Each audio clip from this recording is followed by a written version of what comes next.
Good evening, dear listener. Before the world of men was carved, before stone halls and wooden ships, before kings and common folk set foot upon the soil, there was only stillness. A hush stretched across the void, not quite silence. For silence is the absence of all, but a deep and timeless pause, as though the cosmos itself held its breath. In that pause, in that span without measure, lay the seed of what would become all that we know, and much that we may only dream of. The Norsemen, who lived with the biting cold of winter and the fleeting warmth of summer, told their tales by firelight. To them, the beginning was not gentle. They spoke of a vast nothingness, a gulf they called Ginnungagap. Imagine, if you will, an endless chasm, stretching in every direction, neither warm nor cold, neither bright nor dark. Within that yawning space, there drifted but two regions. To the north lay Niflheim, realm of frost and mist, sharp with ice and biting with endless chill. To the south lay Muspelheim, realm of fire, crackling and roaring, filled with flames that devoured and renewed in equal measure. Between them stretched the gap, silent and empty. And from the meeting of ice and fire, from the hiss and the steam, from the slow thaw of frozen rivers under the kiss of flame, life began to stir. The frost melted, and in that melting took form the first being, Ymir, the ancient giant. He was vast, immeasurable, and from him flowed the line of giants who would one day contend with gods. Yet Ymir was not alone. From the ice also sprang a great cow, Audumla, whose milk nourished the giant, and whose tongue licked the salty stones, until another form emerged, Buri, the forefather of the gods themselves. Now, in the gentle cadence of these tales, we must not hurry. For to the Norse, time itself was not a rushing stream, but a slow and steady river. It wound through ages, through winters and summers, through hunger and harvest, always circling, always certain. Let us pause with Odumla, the cow of plenty, licking patiently at the stone. Day by day she licked, and little by little a shape grew clearer, until Buri stood revealed. From Buri came Bor, and Bor took as wife Bestla, daughter of a frost giant. Their children were Odin, Vili, and Ve. It is with Odin, eldest and most searching, that our tale is chiefly concerned. He who in time would be called All-Father, who sought wisdom beyond measure, whose single eye gazed not only upon men and gods, but upon the unseen threads that bound them. He and his brothers looked upon Ymir, vast and sprawling, and saw in him not merely a giant, but the very stuff from which a world might be made. And so, grim though it was, they slew him. From his flesh they shaped the earth, from his blood the seas, from his bones the mountains, and from his skull the dome of the heavens. His hair became the forests, his teeth the stones, and his brains the drifting clouds. In this fashion the world was formed, not gently, but with a stern necessity. Yet even a world of stone and sea requires structure, a frame to hold its shape and meaning. Here enters Yggdrasil, the world tree, whose roots and branches bound together all the realms. Picture, if you can, a tree of such stature that its crown brushed the heavens, its boughs sheltered gods and men, and its roots wound deep into hidden places. It was no ordinary ash or oak, but a living axis of existence itself. Upon its branches perched eagles, beneath its roots coiled serpents, and at its base ran waters that gave life and fate. The Norse believed that Yggdrasil bore 9 worlds within its vast reach. At its highest sat Asgard, the shining home of the gods. Midgard, the realm of men, lay beneath, bordered by the sea that giants once claimed. Jotunheim, land of the giants, stretched cold and wild, ever at odds with Asgard. Alfheim held the light elves, Vanaheim the Vanir gods, and still further lay realms of dwarves, of fire, of mist, and of hell, the underworld.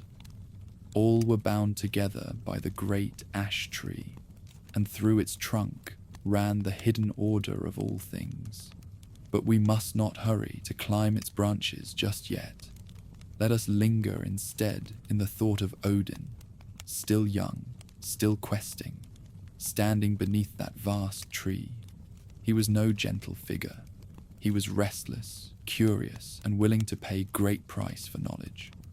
Already his gaze turned towards wisdom, towards secrets etched into the roots of the cosmos. For Odin knew, as few others did, that to rule was not to command by strength alone, but to understand the weavings of fate. So let us rest here at the foot of Yggdrasil, in the quiet beginning of all things. The frost has met the fire, the giant has fallen, the tree has risen, and Odin, one-eyed wanderer, has begun his long path. In the hush of night, imagine those first sparks of creation still glowing in the void, and the tree standing steadfast, a bridge across chaos. Imagine, dear listener, the newborn world stretched beneath the skull of Ymir, which the three brothers, Odin, Vili, and Ve, had raised as the heavens. His blood flowed into hollows to become the seas. His bones rose as mountains, and his hair spread into forests. And at the heart of it all stood Yggdrasil, the mighty ash tree, vast beyond measure, its roots and branches binding together all that was, all that is, and all that ever shall be. The brothers gazed upon their work and felt it unfinished. For what is a world without those to walk it? They wandered along the seashore, and there, upon the sands, they found two simple logs of driftwood. One was ash, the other elm. They looked closer, and in those plain forms they glimpsed the likeness of humankind. Vili granted the wood reason and understanding. Ver shaped them with form and movement, the gift of speech and hearing. And Odin, the eldest, leaned close and breathed into them life itself, the unseen fire that makes a being more than mere timber. So were born the first man and woman, Ask and Embla. Awakened upon the shore, they looked about in wonder, fragile as children, yet destined to endure. To shelter them, the gods fashioned Midgard, the middle realm. They raised walls from Ymir's brows, keeping out the frost giants who dwelt beyond. They set the sea around it, and above they hung the sky, bright with the sparks of Muspelheim that became stars. Midgard became the dwelling of humankind, a place both protected and exposed, ever watched by the boughs of Yggdrasil. But Midgard was not the only realm. High among the branches, the gods claimed Asgard, a shining citadel of halls and forges. Odin's seat, Valaskialf, gleamed with a silver roof, from which he might gaze upon every corner of the 9 worlds. In time, Valhalla would be raised too, where chosen warriors might dwell after battle. The Vanir gods held Vanaheim, a place of softer fertility and old wisdom. Alfheim shimmered with the light elves, bright as dawn, while beneath the earth lay Svartalfheim, where dwarves forged wonders in secret stone halls. Jotunheim stretched wild and cold, home of giants ever at odds with the gods. Muspelheim burned with eternal flame. Niflheim lay frozen and shrouded, and deepest of all was Hell, realm of the dead. Thus did the 9 worlds take form, each bound to the others by the roots and branches of Yggdrasil. Let us pause here and picture that tree. For Yggdrasil was not thought of as symbol alone, but as a living thing. Its crown brushed the heavens, its roots reached into mystery, and all creatures touched it in some fashion. A serpent gnawed at its roots, while deer grazed upon its leaves. Squirrels ran its length, bearing tidings from eagle above to worm below. Wells bubbled at its base, sacred and deep. It was both eternal and ever under threat, as all life is. Beneath one root lay Mimir's well, whose waters held wisdom older than gods.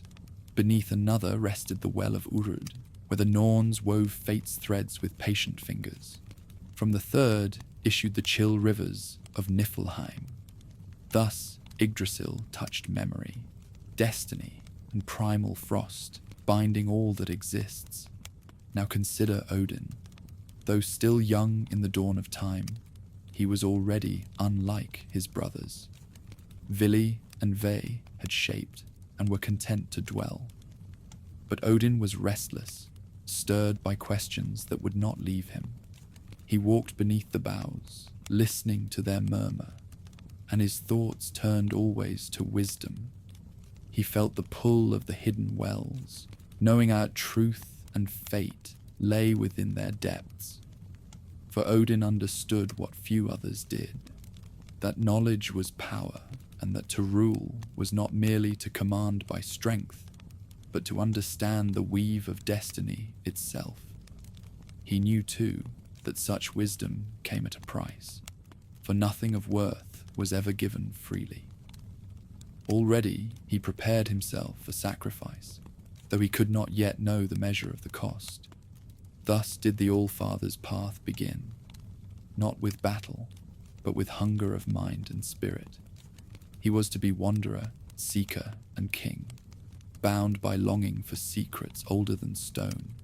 The 9 worlds had only just been shaped, and yet Odin was already treading the long and lonely road that would mark his rule. Let us rest now in that quiet dawn. Ask and Embla breathe their first breaths in Midgard. The halls of Asgard gleam, while the roots of Yggdrasil drink from the wells of wisdom and fate. And Odin, restless in thought, stands beneath the branches, gazing ever outward.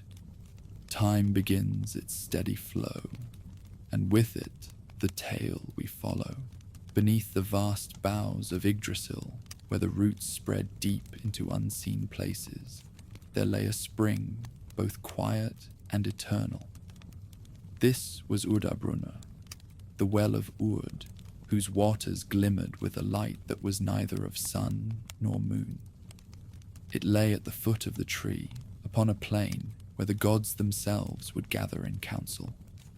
For though they were mighty, even the gods were not free of fate, and fate was woven here. Those who kept the well were 3 sisters, known to all as the Norns. Their names were Urd, Verdandi, and Skuld, that which was, that which is, and that which shall be. They were not young maidens, nor yet old hags, but something beyond age, their faces bearing the calm stillness of time itself. They sat beside the well day upon day, shaping the strands of destiny, their fingers ever weaving. It is said that from the well they drew water, and with it they nourished the roots of Yggdrasil, so that the tree might endure. With that water too they marked the threads of life, for men and gods alike were bound to the tapestry they wove. A child's birth, a warrior's fall, a king's triumph, a god's sorrow. All were written in the loom of the Norns, and none could escape. Odin, restless and seeking, came at last to stand before them. He had heard whispers of the sisters and of the well, and he longed to look into its depths. For in those waters lay knowledge, not only of what had been, but of what was yet to come. He stood tall, his cloak about his shoulders, his spear Gungnir in hand, and spoke with courtesy, though his voice bore the edge of need. "Daughters of time," he said, "keepers of the well, I come seeking wisdom. Tell me of the threads you weave, of the runes that bind them, and of the fate that lies hidden in shadow. The sisters lifted their eyes, and for a long while they regarded him in silence. Then Urd, eldest, spoke, her voice deep as an echo in stone. All things that are, All-Father, rest upon that which has been. The roots of the tree drink from what is past, and none may cut themselves free of it. Verdandi, whose gaze was keen and unblinking, then said, all things that are flow ever into what is. Each choice, each deed, each word spoken sets the present into motion, and the loom takes it up without pause. And Skuld, youngest, with eyes dark as the night sky, whispered, all things that are must one day meet what shall be. None may outrun the shadow, not even the gods. Odin listened, yet his hunger only deepened. He stepped closer to the well, peering into its waters, but the surface was veiled. He glimpsed only fragments, a hall of gold, a ship vast and dreadful, fire rising in the end of days. His heart stirred, but the visions slipped away like mist. I would see more, he said. I would know the runes of power, the secret laws that shape all things. Tell me what price is asked, and I shall pay it. The sisters looked upon him with solemn eyes. Wisdom cannot be given freely, said Urd. 'Tis bought with sacrifice. Verdandi added, the runes are deep, carved into the very roots of the tree. They will not yield to idle glance. Only through pain and loss may they be claimed. And Skuld, soft as the rustle of leaves, spoke last. All knowledge is burden, All-Father. To know the end is to walk ever in its shadow. Still Odin did not waver, for his was not a heart that shrank from burden, nor an eye that turned away from shadow. He was willing, even eager, to suffer for the sake of wisdom. So the Norns gave no more answer, but turned again to their weaving, their fingers deft and tireless. And Odin, though unsatisfied, knew that his path lay forward towards sacrifice. He stood long beneath the branches, his mind restless with thoughts, until at last he turned away. Yet as he departed, the murmur of the well lingered in his ears, like the distant sound of waves upon a hidden shore. He knew he would return, and that his quest for wisdom would not rest until the runes were his. Thus the story winds onward. The worlds were formed. Ask and Embla lived their quiet lives in Midgard. The gods held council in Asgard, and beneath it all the Norns wove their threads. And Odin, restless seeker, walked with fate's whisper ever at his side, drawn towards sacrifice he had not yet named. So let us leave him here, standing upon the plain beside the well, the shadow of destiny falling long across his path. The water glimmers, the sisters weave, and time itself flows on, slow and unyielding. The days turned slowly, yet with purpose, as Odin journeyed farther along the paths that wound among the roots and boughs of Yggdrasil. Each step carried him nearer to truths that had lain hidden since the dawning of the worlds. He passed beneath branches thick with leaves that whispered secrets older than the mountains, through glades where light and shadow danced upon the mossy floor. Every creature he encountered seemed to regard him with knowing eyes, as though the tree itself measured his worth and patience. At last he arrived before Mimir's well, its waters deep and dark, reflecting the sky as though the stars themselves had been captured in its depths. Here, he knew, dwelt knowledge greater even than that of the Norns.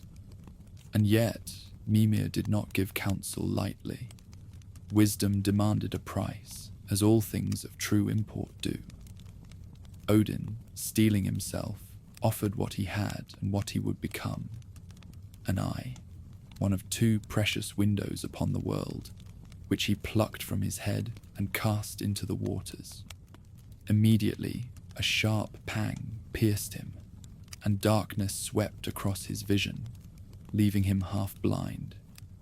Yet as the pain passed, a clarity emerged, a knowing deeper than any he had possessed. He glimpsed the weaving of fate, the intricate motions of men and gods, the balance of law and chance. Returning to the Well of Urd, he perceived anew the work of the Norns. Threads glimmered in the sunlight, coloured and twisted by the deeds of the past, the choices of the present and the shadows of what was to come. And Odin understood. Knowledge without humility could be ruin, yet knowledge coupled with courage and restraint was power, guiding both the hand and the heart. From that day forth, he bore the weight of insight. He wandered among the 9 worlds, speaking in riddles, observing the hearts of mortals and immortals alike, and preparing for the day when the end would come. Ragnarök, the twilight of gods and men. In Asgard, he shared his wisdom sparingly, teaching runas to those who would seek them, forging bonds and understanding that might tip the scales of fate when the hour arrived. Yggdrasil, meanwhile, endured. Its roots drank from wells of knowledge and destiny. Its branches sheltered kings, heroes, and beasts. Serpents gnawed, winds howled, and fire licked from Muspelheim, yet still the tree stood. For it was more than wood. It was the nexus of all that is and all that shall be, a living testament to the weaving of time. Odin's presence among its boughs was constant, a reminder that sacrifice and seeking were entwined, and that the price of understanding was never light. In the end, Ask and Embla thrived in Midgard, tending the lands, raising children, and carrying within them the spark breathed into them by the All-Father. The gods walk their halls, sometimes in mirth, sometimes in council, ever aware that the threads of destiny stretched beyond their sight. And Odin, half blind yet all-seeing, stood ever vigilant, knowing that the knowledge he bore was both boon and burden, a flame that lit the path of all living things. So the tale concludes not with uproar or clash, but with patience, quiet vigilance, and the echo of wisdom whispered through leaves and water. Yggdrasil endures, Odin's sacrifice endures, and the worlds, vast and interconnected, carry on beneath the sky, bound by roots and branches, fate and choice, as they shall until the end of days. And here we rest, dear listener, in the hush beneath the ash, knowing that even in silence the story continues, in hearts, in dreams, in the turning of the seasons, forever beneath watchful gaze of the All-Father and the eternal tree.